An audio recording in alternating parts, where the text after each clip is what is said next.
I really like the fact that on the Hondas, the insert in the wiper blade is replaceable, so you don't have to replace the whole wiper blade.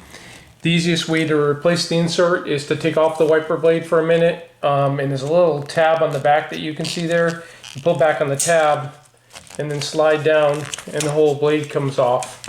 Okay, then it's a really simple process. You just pull back on that little rubber insert, and you pull back till there's a little bit of an opening, about a ½ inch or so, and then you can just pull it out of there, and then the old one just slides completely out.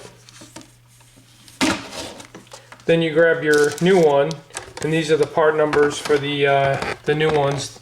This is the longer driver side one, and then the passenger side one. That's for a 2018 Honda Accord.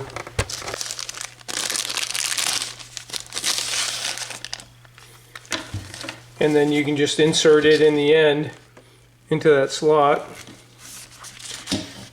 and then just slide it all the way to the end, and then you just grab the end, push it down beyond the slot, and get it into that little end slot there.